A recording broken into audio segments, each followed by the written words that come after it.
And also, I love that it's so relevant still. This is a Yes. timeless story. Because it's all of this thing's happening right now. It's happening today.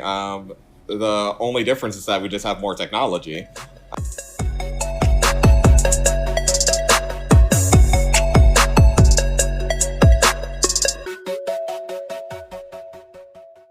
Welcome to the Fade to Black podcast. We're your hosts, Sunny B and Imani D, and we're joined by our guest DJ Nikki Nick. Woo! And today we are talking about Spike Lee's 1986 film, She's Gotta Have It.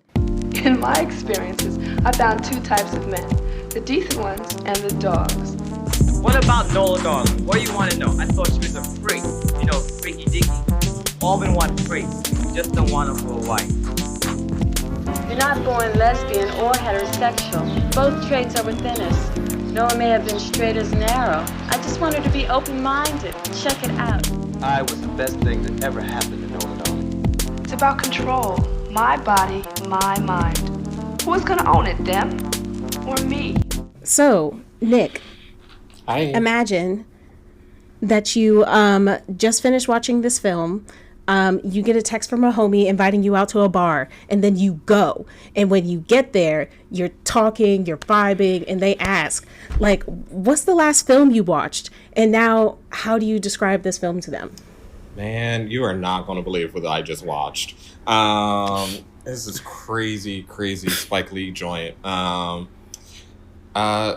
She's Gotta Have It. And I both love it while wouldn't want to talk to a single character in it ever. How would I even start to describe it? It is both the rights and the ups and downs of just dating, where everybody's right and everybody's wrong, all together, and it's just the truth. It's just the truth of just navigating what is love, who are you, what do I need in this world. Yeah, and you got to watch it. You have to. I've been telling everybody that I've been talking about this movie with for the past week, being like, you have to watch it so we can talk about it. Or soon, listen to this cool podcast. That's dope. Imani, do you have anything to add? Like, can you give us the plot? What actually happens here? So you have this black woman, Nola Darling. She is in her 20s, carefree. And she's currently dating these three men who are all very different from each other, but at the same time, kind of similar. You got a type, girl. So you have Jamie, who is this modern day equivalent is a tech bro. He's a finance bro of the 80s, and he's about his money and power, and he's you gotta look good girl. I gotta look good girl, because we're gonna be successful, and I see it in you. And she's seeing this other dude, Greer, who is it's a little bit softer, more thoughtful, but also still controlling. All of these men are controlling. And then she is seeing Mars Blackman, who's the coolest dude you know. And he's just unserious, but at the same time, I feel like he likes her the most. But again, I don't think he likes her. He's not in love with her, but I do think he likes her the most out of everyone. But they all want her. They're girl, let's just be me and you. And she's just hey, I don't want to be locked down. I don't believe in that type of lifestyle. In today's terms, we would say she's poly. I don't think they had that term in the 80s. No, not at all. And they're we don't care. We're gonna prove to you which man it should be. And they're all after her affections, but then she at one point invites them to Thanksgiving dinner, we're all gonna be cool, we're spending the day with me. And they're girl, pick me, choose me, love me. I also want to add in, I feel like it would be a disservice if we don't also in this conversation include Opal. Yes. Like there's a fourth person. My bad to my girl Opal. Yes. You got Opal who is like trying to like she's like, come on, Nola, like come over here. And Nola's like, maybe. I'm not opposed to it. But won't really fully commit. Yeah, so like it's just like I'm gonna come back to it. I'm just like, I feel like everybody wants Nola, even though personally I'm like, she's not that interesting, but everyone wants Nola. But at the same time, the world is so judgmental. They're like, she's a freak, she's a slut, she's a whore, even though like she's not. I was like, she's the most like normal free, like 20-something dating. Yeah, like I was like, y'all are way too harsh. And she's just like out to prove them wrong. But then like Jamie Greer gotta go. Assaults her. No. That is Jamie. Jamie assaults her. Yes. Yes. Out of here. And he's the one that's married. That's also another thing. It's like these men also got women associated. It's a mess. I'm like, but is he married in the movie? Wait, I thought he was just married in the TV show. Yeah, he's not married in the movie? No. Okay. No, he gets like a girl towards the end, but she very quickly is like, if you go leave, I'm leaving. Well, she's gonna have it. They're all trying to get it, and at the end she's like, no one's gonna get it. And that's the way it be. But yeah, she's gonna have it. We'll talk about it later, but like she tries to be like Jamie, and Jamie's like, I don't know. I was like, girl, no. This is... but she does say that was a moment of weakness. Yeah, I was like, talk to somebody, please. She was confronted with her assaulter. And was like, I did it. I got rid of everybody. And even though I am choosing you, I'm also choosing celibacy and to be by myself. Yeah. And so if you still want me, then let's see how that works. But then she also says that she ends up cheating on him anyway. And that's why it doesn't work. And my body, my mind, who's going to own it? Me. So she had to let him go. Nola Darling. Thank God. Yeah. I retract my previous statement. If I wouldn't want to hang out with any of them, I would hang out with Mars. He can chill. For sure. He can hang out. He just needs his own little corner to just be quiet sometimes. Yeah, sometimes you gotta tell him to stop talking. Just be like, shh. And he will eventually after doing it in rounds. I don't know. I think he'll still be screaming from the corner, but it would be like, okay, homie. Yes. So give me your first impressions. Why do you think I wanted you to see this movie? What does it add to our conversation of Black cinemas? I mean, Oh, go ahead. Go ahead. Go first. I'm like, this is Spike's, like, this is the Spike Lee's, first joint, like, and it was very bold, like, it's like I've seen this movie before, but like rewatching it under this context, I was just like, this is a very bold debut. Like, I'm coming at you with this black and white film about this woman who has like an unconventional lifestyle, this black woman who has an unconventional lifestyle. And it's like so many like signature Spike Lee things that like, this is his first movie, but these motives, these patterns, these quick cuts, these music, this look at the fashion, like we're going to continue to see this throughout his career. But, he's always been exactly who he was from day one. Yes. And I'm just like, shout out to Spike. He knew he didn't find himself. He already knew. He was like, this is who I am. Yeah, as a person who hasn't watched a lot of his work, it's like of course, the most prominent one I've seen is Do the Right Thing. And that's been like a staple in my life just growing up. It's always like in the back of my mind.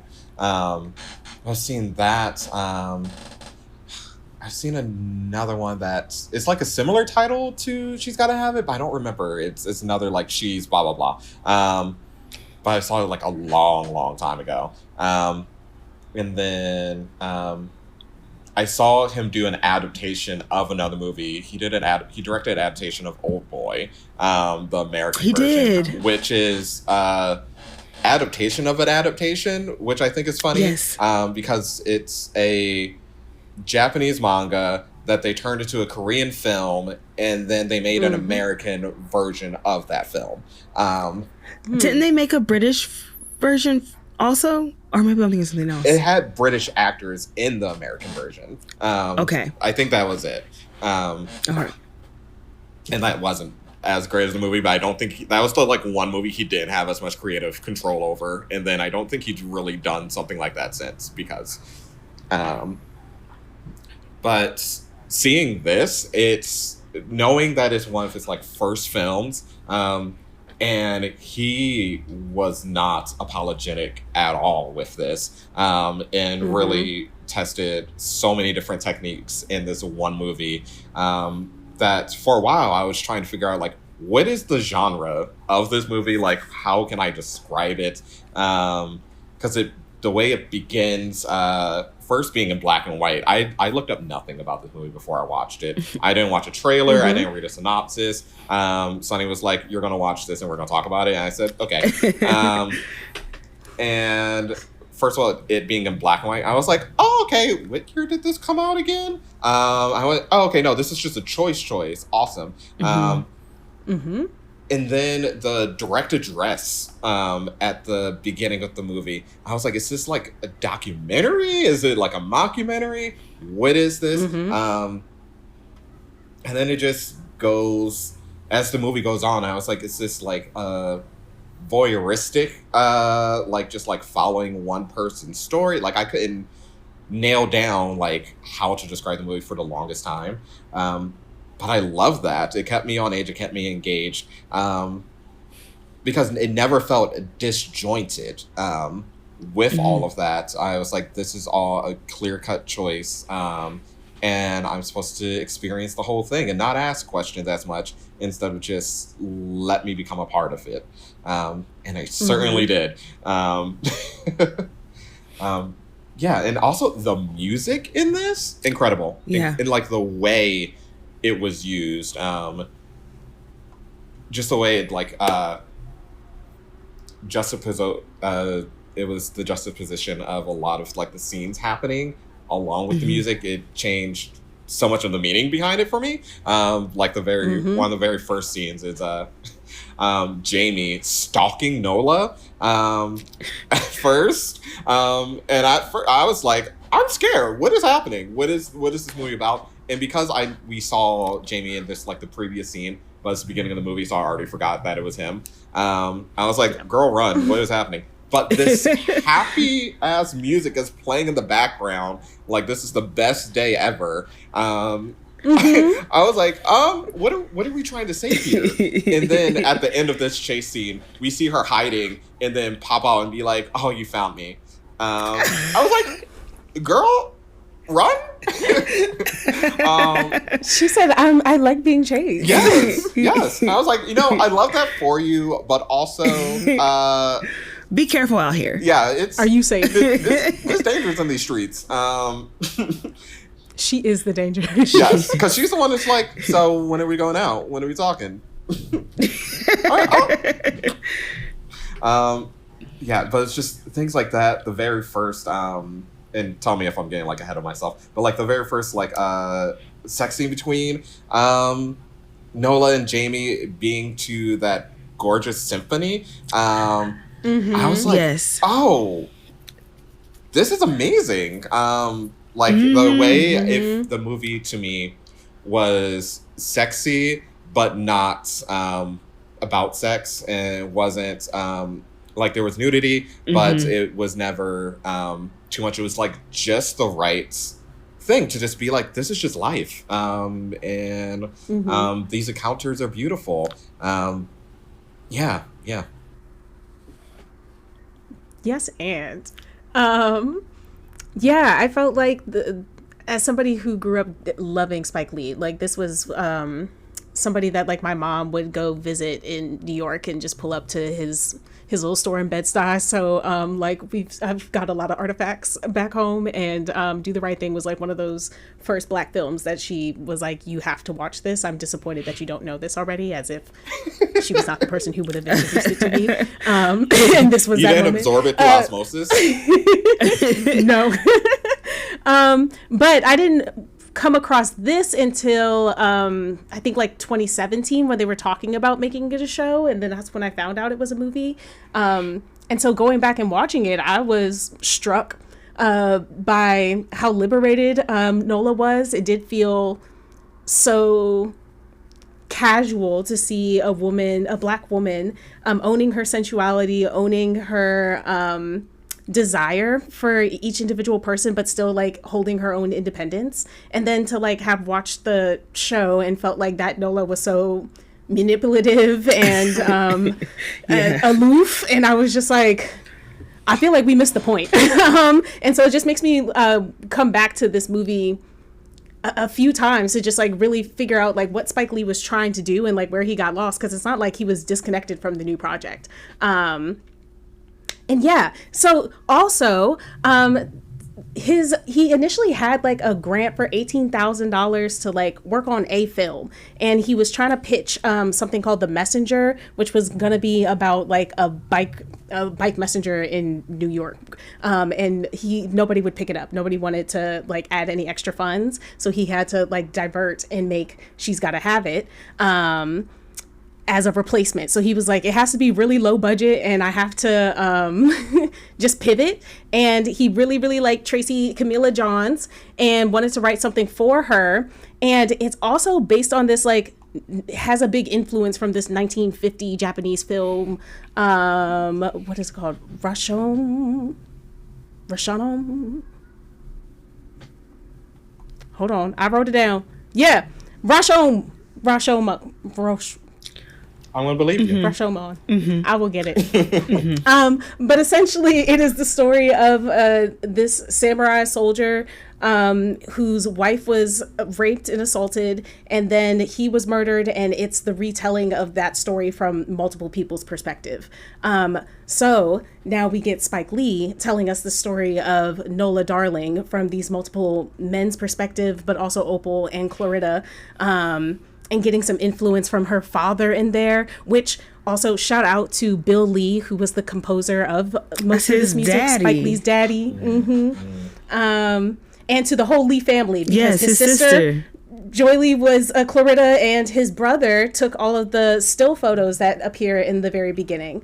And to the whole neighborhood of Bed-Stuy and Brooklyn, because he was like, I wanted to really bring this character here because this is the community that let him just like film on their porches. Apparently the actor who played Greer just heard this film was happening and called Spike and said, I have to be a part of it. And so thus here he was. That's a So yeah, so with all of that information, and knowing that this is like the kickoff, like you said, Imani, to a lot of these Spike Lee isms, why do you think he chose this like approach to the filmmaking to tell this story? Also do want to note that like he wanted to shoot the whole thing on black and white because then it was single color, and he shot it in like a 16 millimeter and blew it up to a 35 millimeter so it could actually be premiered in a couple other spaces. But I'm just like, so is it about budget or is it an artistic choice? I'm curious. It's both. It's both. Yeah. I'm sorry. What was the question? You know, who do you think this story is for? Who are the filmmakers of the story, and why are they focusing on Nola Darling? That was not the question I thought it was being asked. Yeah. It wasn't, but that's the new question on the table. But no, okay. Before we go on though, I want to talk on the first original question, because I think with it being his first film, and you know how when you're especially just starting, you have no clue when you're going to make another one. Yes. Mm-hmm. Just get it all out on the page the very first time. This is who I am. This is what I am speaking from. This is who I'm speaking for. This is my community. And I think that was all in this film. Yes. Especially like how you're just talking about how it was the whole Lee family a part of this project, bringing in this community, telling this very... I was about to say complicated, but it's not that complicated. It's pretty straightforward, but it's very multidimensional. Yes, story. And like the most surprising thing of all, of more so speaking to the time it was released, that it decided to have this woman be the protagonist in her story. And while viewers might judge her, are the men, I don't think the film itself ever does. It kind of just leaves it open on the table of however you want to, whatever you take away from this is what you can, and there's not necessarily a right or wrong. I don't know, there could be a lot of wrongs. But the film itself, I don't feel like ever judges her and her choices, which I thought was beautiful. So yeah. Yeah, I agree. And like, I think too, Spike is someone who is very loud. Like, he is the rule breaker. He has always been the rule breaker.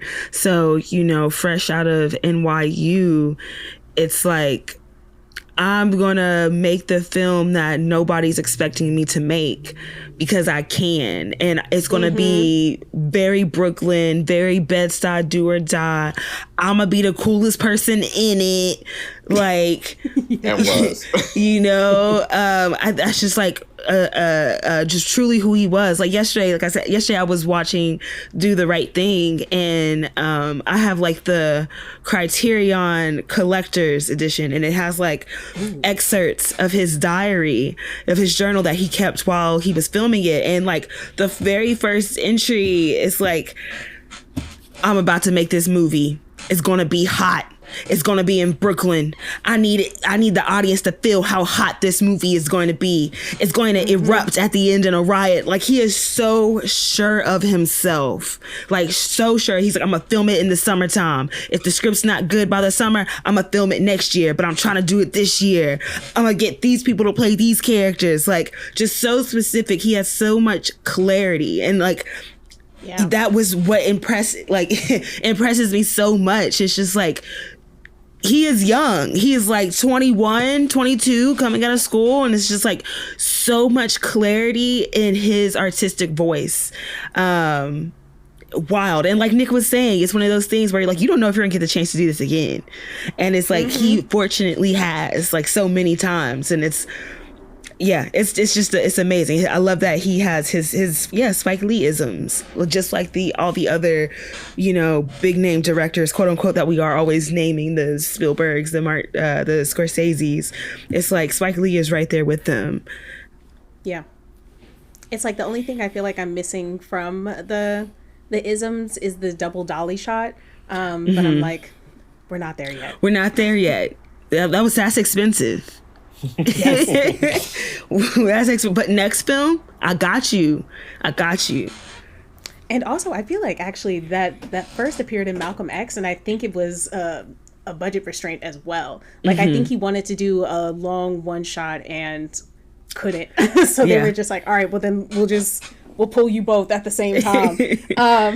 But anyway, back into here. Okay, so then to my subversive next question. Who is the story for? Why are we telling the story of Nola Darling? Who are the filmmakers?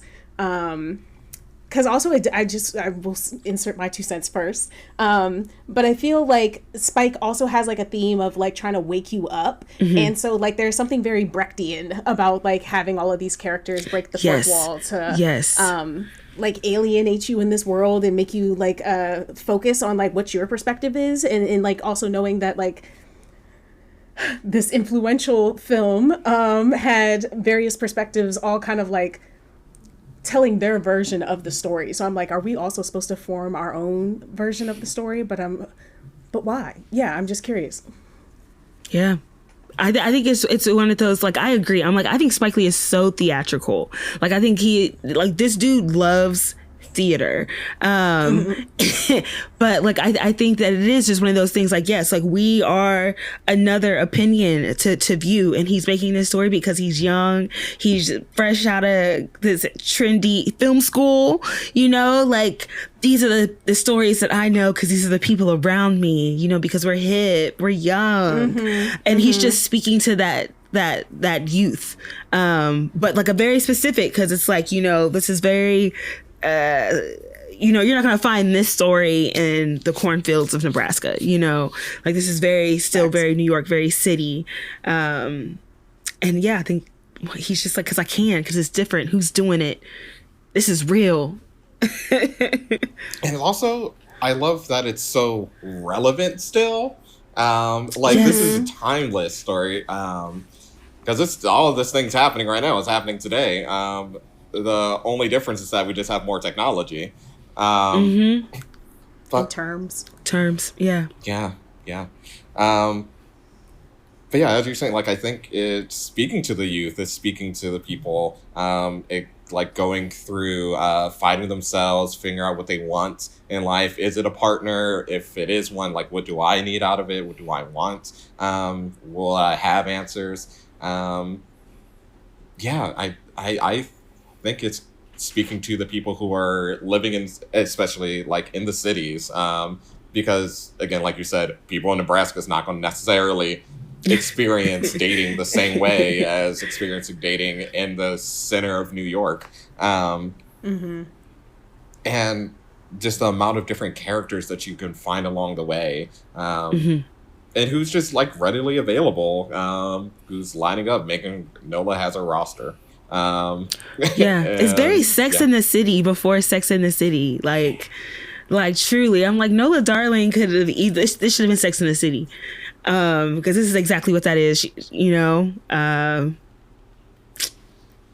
That's what that show should have been. It's not too late. We can forget the rest of the seasons, just restart. Let's do it again. Yeah, let's start over again. So then, while we're still talking about like the making of it, why do you think that Nola's birthday moment is the only moment of color? Like, what does that do for the storytelling? Sonny, is in this moment right now that I realize that's true.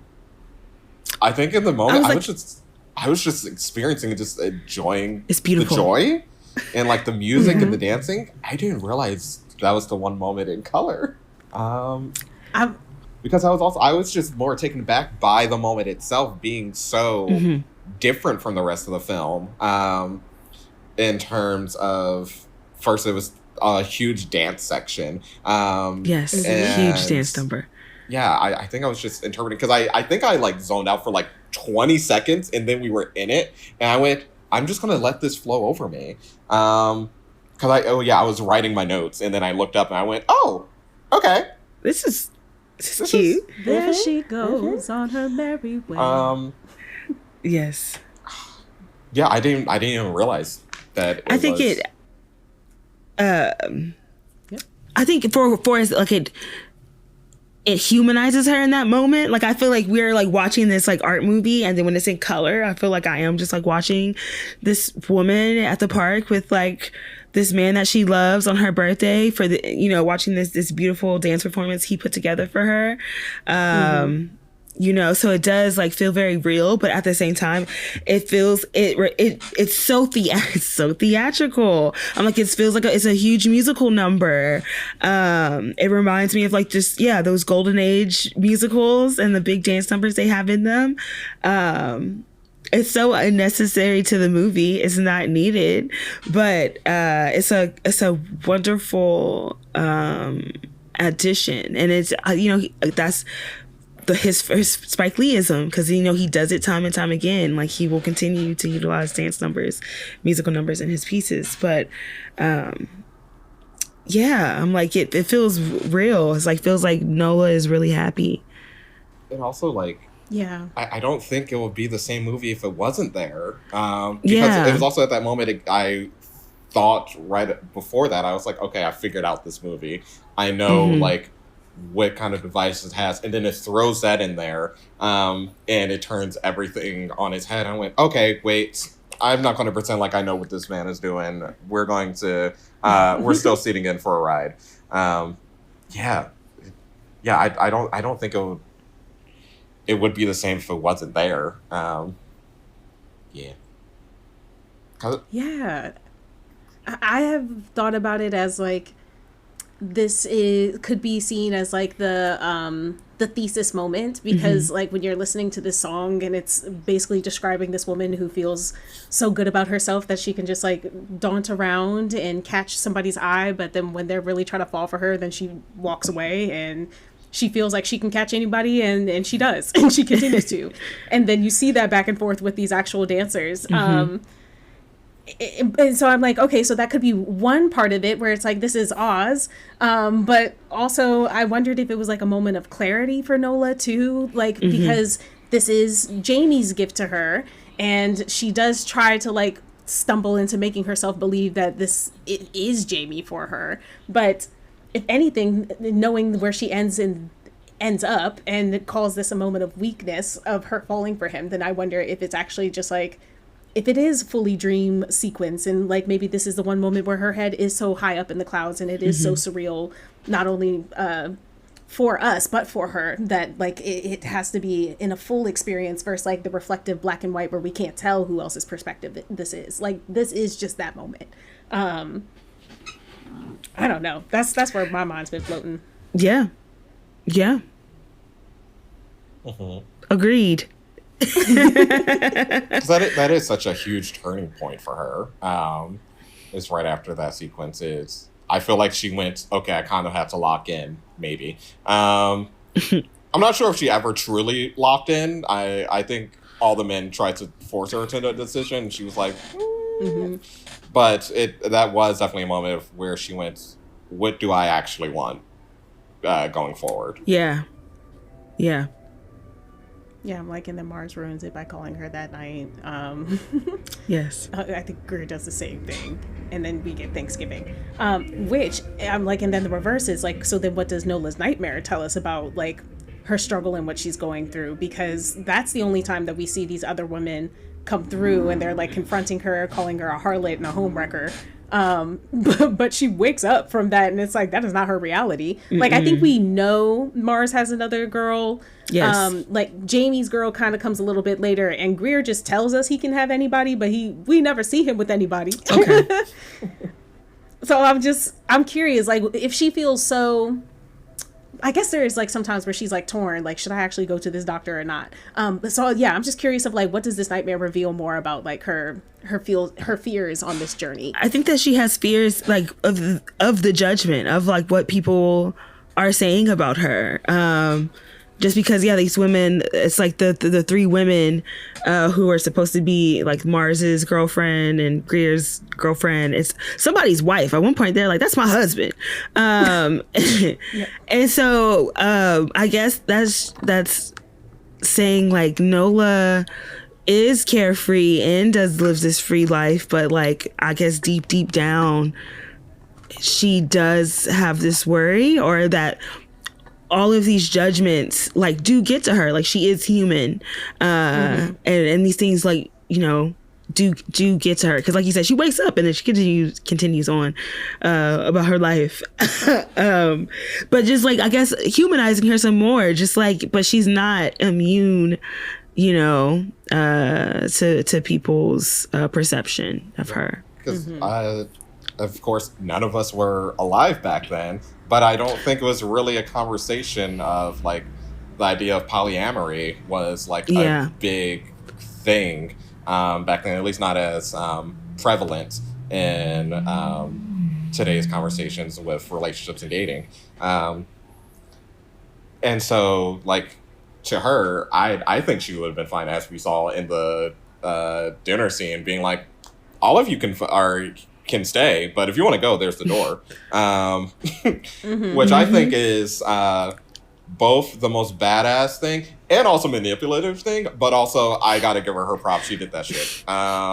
Because she set her boundaries. Yes. Because she was the only one in the whole film saying, Yeah, I'm seeing all of you. While the other ones, she was very open. Yeah, the other ones were pretending like they weren't seeing other people, and what they wanted, and she was the only one laying it all out on the table. She might not have known what she was laying on the table, but she was doing it. She had no secrets. Yeah. Or they would like threaten her of like, I can go get somebody else. Like, you fat girl, I don't want you. And it's like, she's like, you can do that now. Yeah, she's like, go. Like, also, Greer, you are the first one to go, and I'm glad everybody's on the same page about it. Mars did not even consider. He's like, I don't know why you're sitting here, but like, sure, you can be there. I know it's Jamie. Jamie's the only competitor here. He said, Jamie, you can have her for 4 days, and I get 3. He said, how generous. He said, but it's the weekend, so. Which honestly, I was like, I don't know, that's a better deal. Weekends are better. But. Yeah, no, she was the realest person there. Do I agree with all the things? Not necessarily. Do I give her props for it? 100%. Yeah. I was just like, girl, pick some better men. I was just like, these just ain't it. Also, again, I have to talk about my girl Opal. Because while I was like, don't forget her, even though. But it was just like, I was like, Opal. I was like, Opal needs to. I want Opal to move on. Like, I want Opal to move on with her life, and like, don't let Nola sit here and play with your feelings, girl. And like, that's exactly what's happening. She said everybody's gotta have a piece of her, so why can't I? She's like, I want to know what this cookie tastes like, essentially. You know, I feel it, Opal, but I just feel like Nola's not gonna care like you gonna care. I just feel like Opal, like the other men, everyone was so much more into Nola than like Nola was into them. Nola truly was just trying to be casual and have a good time, just let us date, and everyone else was trying to be like, let's be together, let's make it a thing. I'm just like, if you want to be locked down, find someone who wants to lock you down. Okay.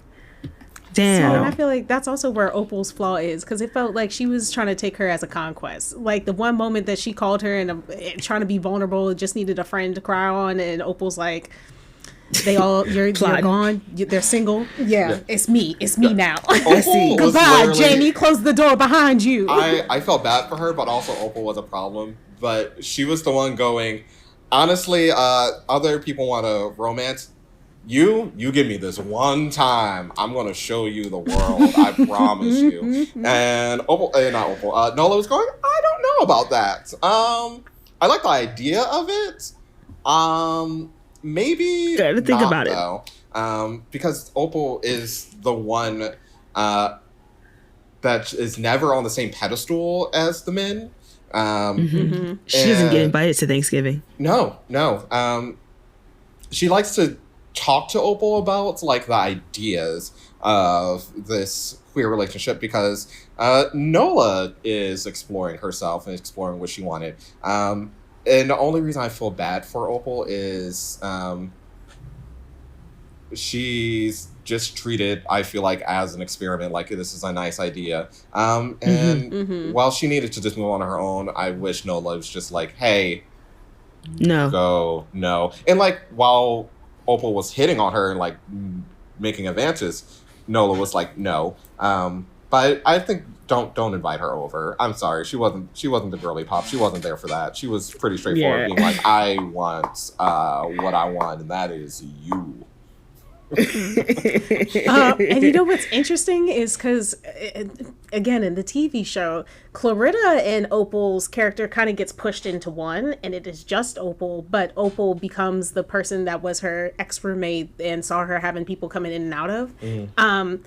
But knowing that combination happened, it makes me ask the question of, like, what does Clarita add to the story? Like, who is she, and why is her perspective even included? Because we only see her at the very beginning and the very end. I could not tell you. It's actually the one character I could not figure out. I don't know what the significance is there. I know there's one. I just don't have it. I feel like I got it, but I want to hear it. Like Clara, she was the roommate, correct? Yes. I feel like she was just meant to be like a person who knows Nola but isn't in love with her in that way. But this is how Nola affects my life. Didn't she say she had a kid? No. Okay. All right. But yeah, it was, I guess it's just like another viewpoint of Nola Darling. And this is from someone who is not sleeping with her and from someone who is not trying to sleep with her. Yeah. I definitely felt that way in the beginning. Because then we do get to see her daddy and then we do get to see her sex therapist. But it's because she comes back at the end that I was curious if it said more about Nola not being able to just be by herself. Because she still had to call somebody. She said she hadn't talked to that girl in years. But when she couldn't call any of those three men, she couldn't call Opal.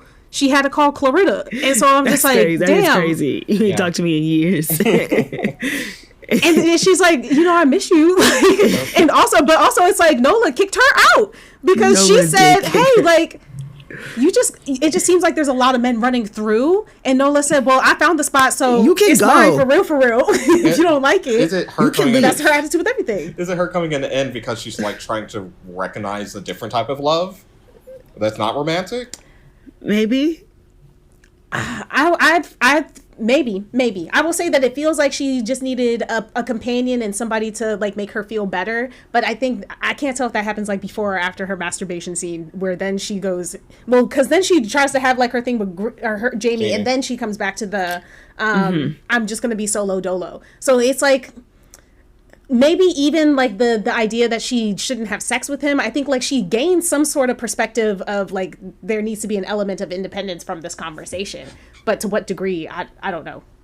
But yes, maybe she also needed a new form of love. It is a chance for us to see her interact with somebody else who isn't romantically involved with her. But it's just, again, the choice for her to go seek that person, and that person specifically, is what gets me.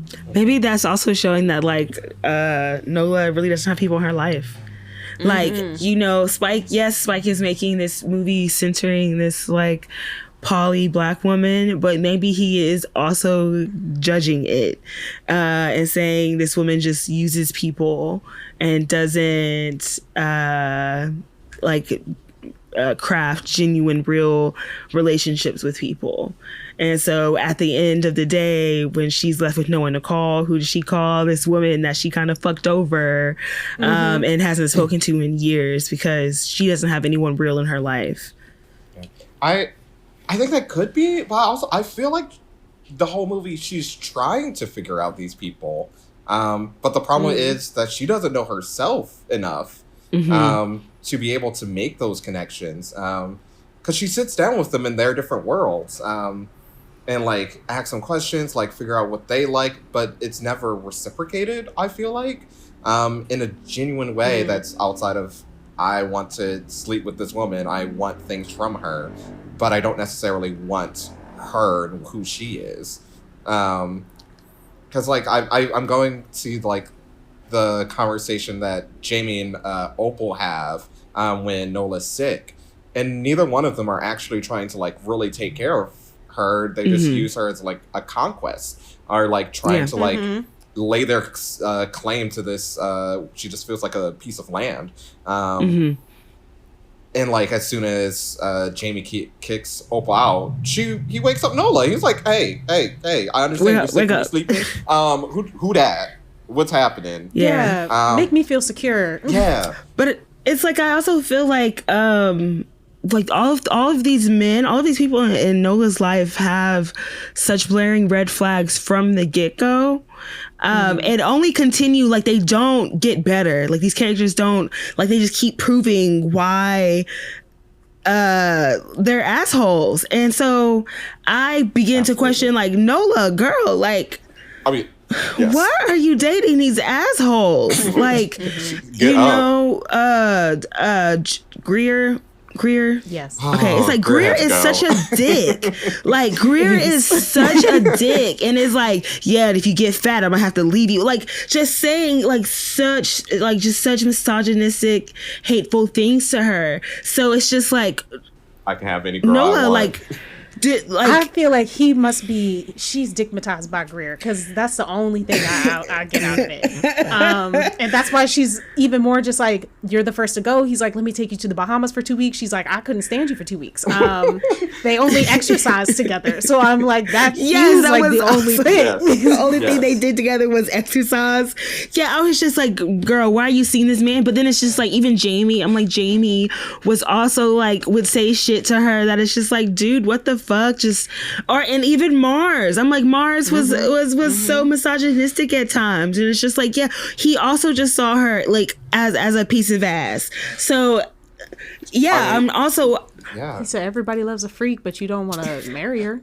Yeah. And meanwhile, Jamie is over here like, Nola, actually, I can only have one woman, and I want it to be you. So it's just, stop everything you're doing. So I'm just curious. I'm like, what is Spike trying to say about her choice of men? Like, the choice of people that she's keeping in her life? Because even Opal, it's like... I'm just like... who is your real friend, Nola? Like, do you got real friends? No. I don't know. Yeah. No. And that's, you right. I was like, you hit it, Imani, when you were like, yeah, she had to call up this old girl that she cussed out 2 years ago. But one of the things Spike did say was that he wanted a woman to, from a woman's perspective of how men's relationships operate. So this is still Spike's idea of masculinity, but with a woman's face on it. Okay, I mean, then yeah, she's being an asshole dude as well. I'm like, they're all just being assholes. It's just like, I mean, and y'all know the trend of like men who are calling their friends and just wishing them a good night, and they're all confused and conflicted. Yes. I'm like, where's the emotional bond here, you know? I mean, Mars, Spike Lee himself says it at the end of the movie. What's love got to do with anything? I was like, yeah, that sums up all of your relationships, because it's not there. All of your relationships are void of it. Yeah. Yeah. Real meaningful human connection. Also, I kind of love Mars for that, because he's also one of the real ones being like, baby, I don't care. He's open and honest with it. Mm-hmm. Well, that's okay, last thought. So one of the reasons Spike says he wanted to redo this into a TV show is because he felt like he took the rape too lightly. He did. It's just like... Yeah, that's the thoughts, and I'm just curious. In what ways would you have improved this film if you could have? That's the question. I would definitely make Nola more interesting outside of her preferred like dating preference. I would have given her more of a personality, which I think they tried to do in the TV show, but then she was just an asshole. Which again, I mean, her being an asshole in the show is, I guess, true to the movie, because she's not as much as an asshole, but it is just kind of like, I don't know, Nola. I don't think you're not an asshole. But yeah, I mean, I think honestly that's my biggest thing. I'm like, I just need Nola to have a little bit more personality, some hopes and dreams, something, a little bit more texture. Even Greer, it's like, at least I know what Greer wants to do with his life. What does Greer want to do? Oh, Jamie Greer, who's the super successful Jamie finance bro. Jamie. Because I was like, oh no, please tell me what Greer wants to do. Sorry, Jamie. I went, tell me, what does Greer want? No. Like, Jamie, at least Jamie like has goals and knows what he wants to do. I'm just curious about Nola. I'm just like, who is Nola Darling? I have no idea outside of like her, like of who she's sleeping with. That's all I know about her. I don't think she knew. She I did think not. she's in that limbo of like early to mid 20s, not knowing, because I actually don't know how old the characters are. I don't know if they said how old she was turning when it was her birthday. But they didn't. They did not. Yeah, but like figuring out like who she was, what she wanted, and I think she was trying to find it through these relationships, which was the wrong way to do it. So yeah, but I agree. And I haven't seen the TV show yet, so I can't say, like, an improvement with the way movies are structured. It can only be but so long. But I hope that in the TV show, something I would want to explore is like, again, like the diversity of men and like having like these three men be like the big pillars of the relationship, but in between, like going on more dates, seeing the different variety. If it was more, it doesn't have to be men. Explore the queer relationships too, that you can have, because I don't think Nola knows if she's actually into women. I think she likes the idea of them. I don't think she actually likes them, which I really love that was kind of explored in the movie with Opal. But again, she never saw her as a serious like relationship and didn't look at anybody else. But like also going back to like the rape scene with Jamie, and like the aftermath of that, I don't know if that was even like, I don't want to call it unrealistic, because I feel like from like talking with people, like that's how some relationships go with your assaulter, is that you continue to have a relationship afterwards and trying to figure out like, what does this mean, what is this like, so I'm curious if like Spike wanted more of that, like you were saying, like he wanted to give that more attention or like seriousness. I'm curious of like how that would change, or like how you would go further into that in a TV show format, because that I know the TV show was canceled after 2 seasons, right? Did it happen in the TV show? Not in the first season. Okay. I'm like, maybe it did, but I just can't remember. I don't remember it. I know she is like harassed, and somebody like grabs her on the street. Yeah. In, like, the pilot. And she like starts this campaign. Yeah. Yeah. So maybe that was them like alluding to it without going doing the same fully thing. there. Yeah. Yeah. I was just curious, like what he would want from that, if that's something he wants to explore. But also, I don't want to get rid of it, but also I don't need it, because also like that's not the focal point, I feel like, of the whole story. Even like the ending, but I think it is defining of like, again, her choices with Jamie being like, I don't want to sleep with you anymore, if like that's just going to be the thing. I'm just curious of just like what is Nola's character? Does she have more personality in the TV show? A little bit more. She's like an activist, and she's a painter. Yeah. I'm like, it's still kind of lazy in the sense of like, she doesn't literally do anything except like try to chase like a $10,000 grant that'll pay her rent for like a month or two. And so it's like, girl, she's just living way beyond her means, and to be fucking with all of these random people, and almost like to mooch off of them from different degrees, because they call Jamie her sugar daddy. I was like, because he is married in the show, and so he is just like funding a lot of her lifestyle. But she's like, oh, but I don't need him, but like I do. So I'm just like, it's a lot more rooted. But for me, I feel like I would want to like refocus the show on like a solo poly journey. Like it would be interesting if these were like the 3 people in Opal that she was rooted with for the first season, but then I'd be curious, like once she drops them, like what her experience is like actually trying to be yourself while exploring this world and staying true to who you are and the style of lifestyle, love style, relationship style that you're trying to achieve. I'm curious, is in the TV show, is it said like, is she poly or is she just dating? Like, is she in like 4 relationships with these people, or is she just like exploring them as options? In the movie, they don't say poly, but she does say like she is dating these 4 people. Yeah, she's seeing them. And she tells all of them that she is seeing other people. Like, she's very open with it and says, like, I want to see all of you still. I don't want this to stop. Mm-hmm. But in the show, they are more... I think they do name it. I think they do say she's poly in the show. Okay. Because like I can't remember, but it is the same rules of like, yes, they all know about each other. Sometimes she might say their friend, but they all know each other's names. They know when she's talking to each of them and when. They all know about Opal as well. Yeah.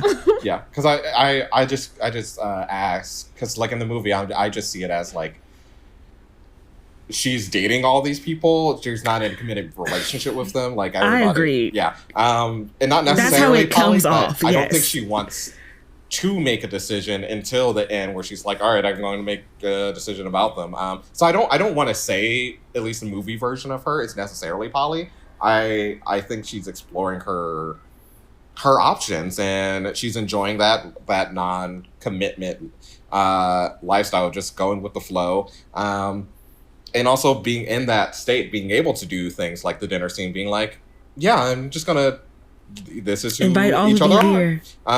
Put Welcome. all my hoes in the group chat. Mm-hmm. How are you gonna respond? It does feel like that's probably like her first dipping the toe of like, could this work with us all together? Because I think you're right. If she was just like holding the best of each of them, to like build one Superman, then this was like the time to be like, which one? So how does this work? And the fact that she could fall asleep, and again, they were all just like, all right, so who's doing dishes? Who's sleeping? Because we are also committed. Yeah, I'm like, there's a world where this could have worked. They all threatened to go. Well, no, Mars is like, I'm sitting. But he's like, if y'all leave, I'm like, good. I'm going to go. And Mars going, well, I'm seated. Y'all do what you want. Greer, I don't know why you're sitting down. Don't know how he made it this long. I really don't. It's really don't know. Like, I don't know why that man stood. Well, it's because of his ego. That's why. But yeah. I just love the idea of exploring these different relationships, though. And so I do want to see the TV show. And see like what's the difference in the, because it was 2017 it came out around then. What does that mean, and like what is that lens doing this storyline 31 years later? Right, that's time, right? Yeah, 31. Yep. Yeah, I'm curious about it, but also just hearing it's not good. I think that's also perfect. So, sometimes we need our bad TV shows. It's like season 2 goes really downhill. They completely lose the plot. Damn. It gets into like BBL explosions, and you're like, why? How did we get here? I think I remember that. Yes. I think that's what I was like. No more. Yeah, and that's what the network said as well. They said thank you. No more. Who was the writer for? Because it's like she fell backwards. Isn't that what happened? Like she falls backwards. Yeah, she was a stripper, so she was trying to build a body. BBL. Yes. And falls back on it, and it explodes. And also, I will say, Spike is preaching in this one. It feels almost Tyler Perry, where I'm like, this dialogue is not real. But it's like Spike Lee is at least dropping actual gems in here. It's like he is breaking reality to just name drop real foundations or grants or applications that artists should be applying to. He's just giving you Black history and film references.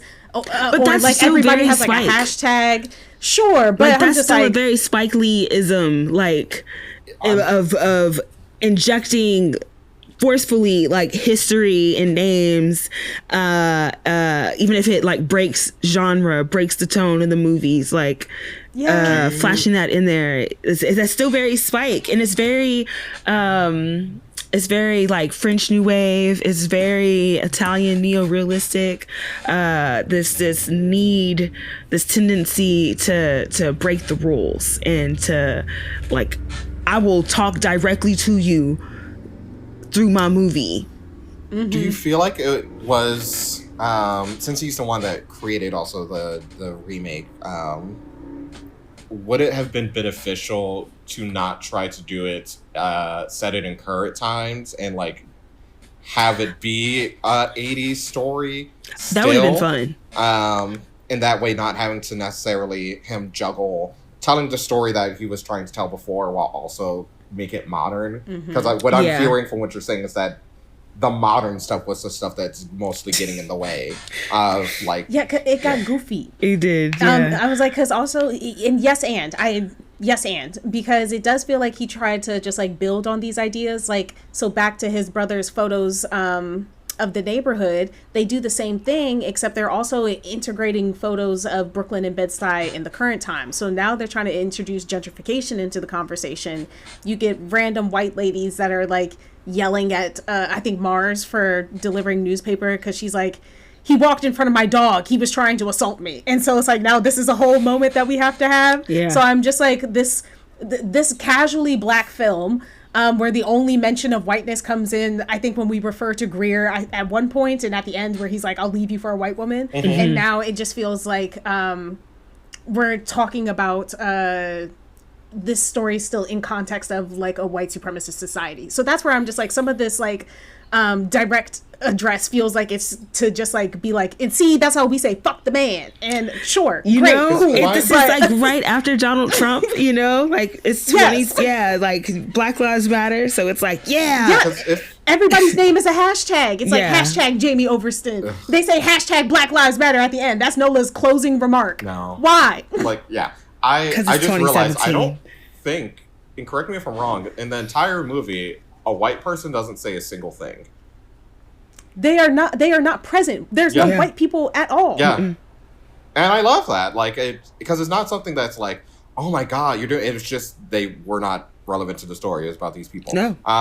And the movie wasn't trying to make a statement with that. It just wasn't about them. And so that even furthers my idea of like, why set the story in modern times other than it's coming out today. But does that actually serve the thing you're trying to do or get in the way?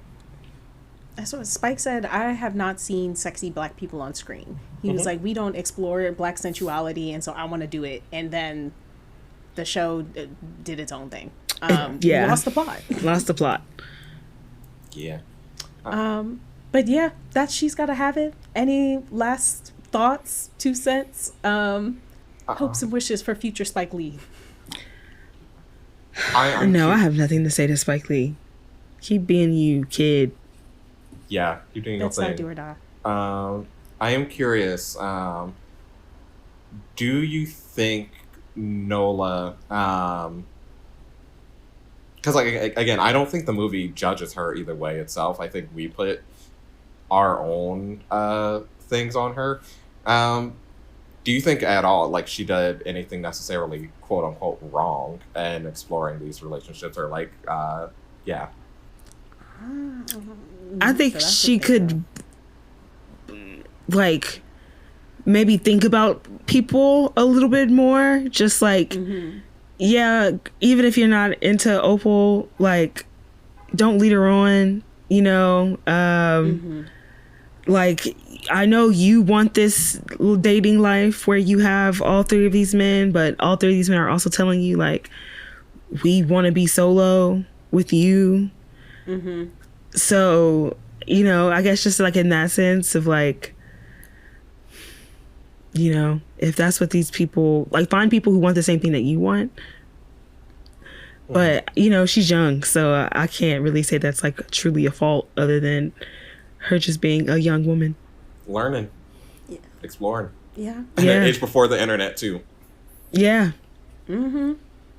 Yeah, I agree, because I feel like there's nothing wrong, because she does tell all of them about each other. She brings them in front of each other.